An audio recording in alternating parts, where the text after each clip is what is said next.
नमस्कार साथियों, आप सभी का फ्यूचर पाठशाला पर हार्दिक स्वागत है।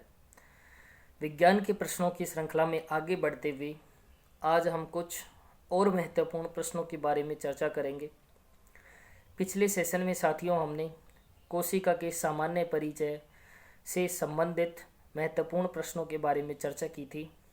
इस सेशन में हम कोशिका के प्रकार से संबंधित महत्वपूर्ण प्रश्नों के बारे में देखेंगे। साथियों, वीडियो को शुरू करने से पहले आप सभी साथी हमारे चैनल फ्यूचर पाठशाला को सब्सक्राइब करें और बेल आइकन पर क्लिक करें ताकि आगे आने वाले सारे वीडियो आपको मिलते रहें।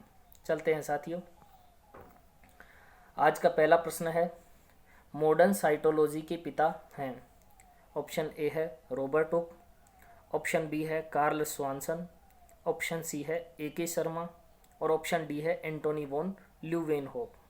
तो इस क्वेश्चन का सही आंसर क्या होगा साथियों? इस क्वेश्चन का सही आंसर क्या होगा? मॉडर्न साइटोलॉजी के पिता के बारे में पूछा गया है, तो इस क्वेश्चन का सही आंसर होगा साथियों option number B. Carl Swanson को मॉडर्न साइटोलॉजी का पिता कहा जाता है साथियों। ऑप्शन नंबर बी इस क्वेश्चन का राइट आंसर होगा। ऑप्शन नंबर ए में है साथियों रॉबर्ट हुक। रॉबर्ट हुक को साथियों साइटोलॉजी का पिता कहा जाता है, मॉडर्न साइटोलॉजी का पिता नहीं। मॉडर्न साइटोलॉजी का पिता तो कौन है? Carl Swanson. और साइटोलॉजी के पिता कौन है? Robert Hooke. और ए.के. शर्मा साथियों, ए.के. शर्मा को साथियों इंडियन साइटोलॉजी का पिता कहा जाता है। इंडियन साइटोलॉजी के पिता कौन है साथियों? ए.के. शर्मा। एंटोनी वॉन ल्यूवेनहोफ ने क्या किया था साथियों? एंटोनी वॉन ल्यूवेनहोफ ने तो जीवित कोशिका को देखा था साथियों। तो इस क्वेश्चन का सही आंसर क्या होगा? Option number B, Carl Swanson modern cytology के पिता हैं। नेक्स्ट क्वेश्चन है साथियों, निम्न में से सत्य कथन है। साथियों, सत्य कथन के बारे में पूछा गया है। ऑप्शन नंबर ए है, प्रोकैरियोटिक कोशिका में सुविकसित केंद्रक पाया जाता है। ऑप्शन नंबर बी है, यूकैरियोटिक कोशिका में डीएनए सामान्यतः कोशिका द्रव्य में ही वृत्ताकार प्लाज्मिड रूप में पाया जाता है। ऑप्शन नंबर सी है, कोशिका भक्षण की क्रिया प्रोकैरियोटिक कोशिकाओं में होती है। और ऑप्शन नंबर डी है, प्रोकैरियोटिक कोशिका में डीएनए की मात्रा हमेशा एक समान रहती है। तो इस क्वेश्चन का राइट आंसर क्या होगा साथियों? इसमें सत्य कथन के बारे में पूछा गया है, तो इस क्वेश्चन का सत्य कथन कौन सा है साथियों? इस क्वेश्चन का सही आंसर है ऑप्शन नंबर डी, प्रोकैरियोटिक कोशिका में डीएनए की मात्रा हमेशा एक समान रहती है। ऑप्शन नंबर डी इस क्वेश्चन का राइट आंसर होगा। क्यों साथियों? ऑप्शन नंबर ए में है, प्रोकैरियोटिक कोशिका में सुविकसित केंद्रक पाया जाता है। गलत बात है साथियों, ये क्वेश्चन गलत है। सुविकसित केंद्रक नहीं, अल्प विकसित केंद्रक प्रोकैरियोटिक कोशिका में पाया जाता है। यूकैरियोटिक कोशिका में डीएनए सामान्यतः कोशिका द्रव्य में ही वृत्ताकार प्लाज्मिड रूप में पाया जाता है। ये भी गलत है साथियों, प्रोकैरियोटिक कोशिका में नहीं, यूकैरियोटिक कोशिका में डीएनए सामान्यतः कोशिका द्रव्य में वृत्ताकार रूप में पाया जाता है और इसे प्लाज्मिड कहते हैं साथियों।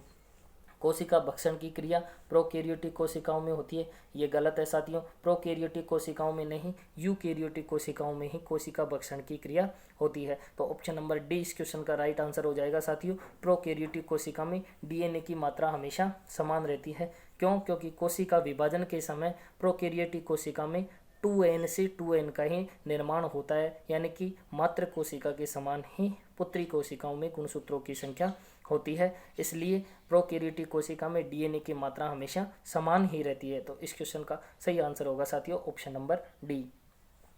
नेक्स्ट क्वेश्चन है साथियों, निम्न में से कौन सा कोशिकांग प्रोकैरियोटिक और यूकैरियोटिक दोनों प्रकार की कोशिकाओं में पाया जाता है? ऑप्शन ए है राइबोसोम, ऑप्शन बी है माइटोकॉन्ड्रिया, ऑप्शन सी है गोल्जी कोई और ऑप्शन डी है लवक। तो इस क्वेश्चन का सही आंसर क्या होगा साथियों? कौन सा कोशिकांग है जो प्रोकैरियोटिक और यूकैरियोटिक दोनों कोशिकाओं में पाया जाता है? तो प्रोकैरियोटिक और यूकैरियोटिक दोनों कोशिकाओं में कौन सा कोशिकांग पाया जाता है साथियों? राइबोसोम प्रोकैरियोटिक और यूकैरियोटिक दोनों प्रकार की कोशिकाओं में पाया जाता है। तो इस क्वेश्चन का सही आंसर हो जाएगा साथियों ऑप्शन नंबर ए, राइबोसोम। माइटोकॉन्ड्रिया केवल साथियों यूकैरियोटिक कोशिकाओं में पाया जाता है। गोल्जी कोई साथियों यूकैरियोटिक कोशिकाओं में पाया जाता है और लवक भी साथियों यूकैरियोटिक में भी पादप कोशिकाओं में ही पाया जाता है। तो इस क्वेश्चन का सही आंसर हो जाएगा साथियों ऑप्शन नंबर ए, राइबोसोम। नेक्स्ट क्वेश्चन है साथियों, प्रोकैरियोटिक कोशिका की कोशिका भित्ति में पाया जाता है। ऑप्शन ए है सेल्यूलोज, ऑप्शन बी है हेमीसेल्यूलोज, ऑप्शन सी है काइटिन और ऑप्शन डी है म्यूरामिक एसिड। तो इस क्वेश्चन का सही आंसर क्या होगा साथियों? प्रोकैरियोटिक कोशिका की कोशिका भित्ति में क्या पाया जाता है? प्रोकैरियोटिक कोशिका की कोशिका भित्ति में पाया जाता है साथियों म्यूरामिक एसिड। ये म्यूरामिक एसिड है साथियों, ये म्यूरामिक एसिड। सेल्यूलोज और हेमीसेल्यूलोज ये दोनों साथियों पादप कोशिका की कोशिका भित्ति में पाया जाता है और काइटिन साथियों कवकों की कोशिका भित्ति में पाया जाता है। तो इस क्वेश्चन का सही आंसर क्या होगा साथियों? Option number D, muramic acid prokaryotic कोशिका की कोशिका भित्ति में पाया जाता है। नेक्स्ट क्वेश्चन है साथियों,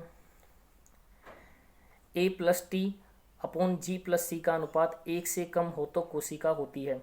ऑप्शन ए है प्रोकैरियोटिक कोशिका, ऑप्शन बी है यूकैरियोटिक कोशिका, ऑप्शन सी है जंतु कोशिका और ऑप्शन डी है पादप कोशिका।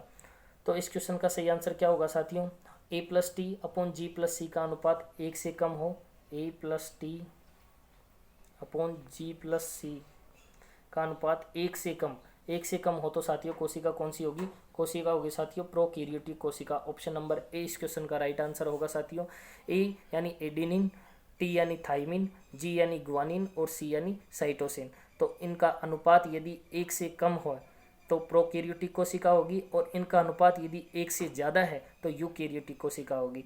तो इस क्वेश्चन का सही आंसर क्या होगा साथियों? ऑप्शन नंबर ए, प्रोकैरियोटिक कोशिका। यूकैरियोटिक साथियों गलत है। जंतु कोशिका और पादप कोशिका तो यूकैरियोटिक कोशिका के प्रकार ही हैं साथियों। तो इस क्वेश्चन का सही आंसर होगा ऑप्शन नंबर ए, प्रोकैरियोटिक कोशिका।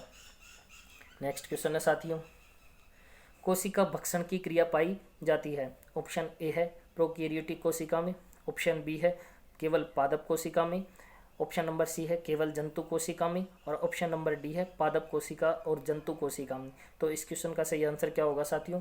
मैंने आपको पिछले क्वेश्चन में बताया था साथियों कि कोशिका भक्षण की क्रिया केवल यूकैरियोटिक कोशिकाओं में होती है, ना कि प्रोकैरियोटिक कोशिका में। तो प्रोकैरियोटिक कोशिका गलत आंसर है साथियों।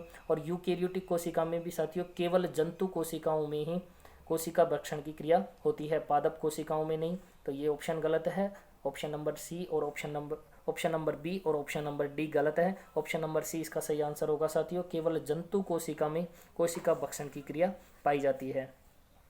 नेक्स्ट क्वेश्चन है साथियों, पादप कोशिका में कोशिका द्रव्य का विभाजन होता है। ऑप्शन ए है कोशिका पट्ट निर्माण द्वारा, ऑप्शन बी है खांच विधि द्वारा, ऑप्शन सी है ए व बी दोनों और ऑप्शन नंबर डी है इनमें से कोई नहीं। तो आप जानते होंगे साथियों कि कोशिका विभाजन के समय पहले केंद्रक का विभाजन होता है और उसके बाद कोशिका द्रव्य का विभाजन होता है। तो कोशिका द्रव्य विभाजन की 2 विधियां हैं साथियों, एक तो कोशिका पट्ट निर्माण द्वारा और एक खांच विधि द्वारा। तो कोशिका पट्ट निर्माण द्वारा साथियों पादप कोशिकाओं में कोशिका पट्ट निर्माण विधि द्वारा ही कोशिका द्रव्य का विभाजन होता है और खांच विधि द्वारा किसमें होता है साथियों? जंतु कोशिका में।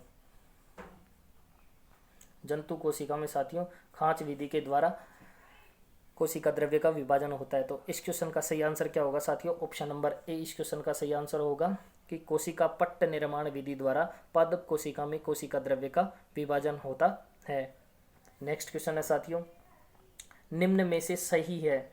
ऑप्शन ए है पादप कोशिका में संचित भोजन ग्लाइकोजन, ऑप्शन बी है जंतु कोशिका में संचित भोजन प्रोटीन, ऑप्शन सी है पादप कोशिका में संचित भोजन स्टार्च और ऑप्शन डी है उपरोक्त सभी सही हैं। तो इस क्वेश्चन का सही आंसर क्या होगा साथियों? इसमें पूछा गया है कि पादप कोशिका में संचित भोजन क्या होता है और पादप कोशिका में संचित भोजन ग्लाइकोजन होता है। ये गलत है साथियों। पादप कोशिका में जंतु संचित भोजन ग्लाइकोजन नहीं होता, ग्लाइकोजन संचित भोजन जंतु कोशिका में होता है। जंतु कोशिका में संचित भोजन क्या होता है साथियों? ग्लाइकोजन। तो इस क्वेश्चन का ये ऑप्शन भी गलत है। पादप कोशिका में संचित भोजन स्टार्च, ये ऑप्शन सही है साथियों। पादप कोशिका में संचित भोजन होता है स्टार्च, जंतु कोशिका में संचित भोजन होता है ग्लाइकोजन और पादप कोशिका में संचित भोजन क्या होता है? स्टार्च। तो इस क्वेश्चन का सही आंसर क्या होगा साथियों? ऑप्शन नंबर सी इस क्वेश्चन का सही आंसर होगा। पादप कोशिका में संचित भोजन क्या होता है साथियों? स्टार्च। नेक्स्ट क्वेश्चन है साथियों, प्रोकैरियोटिक कोशिका का उदाहरण नहीं है। ऑप्शन ए है माइकोप्लाज्मा, ऑप्शन बी है आर्की जीवाणु, ऑप्शन सी है नील हरित शैवाल और ऑप्शन डी है एस्केरिस।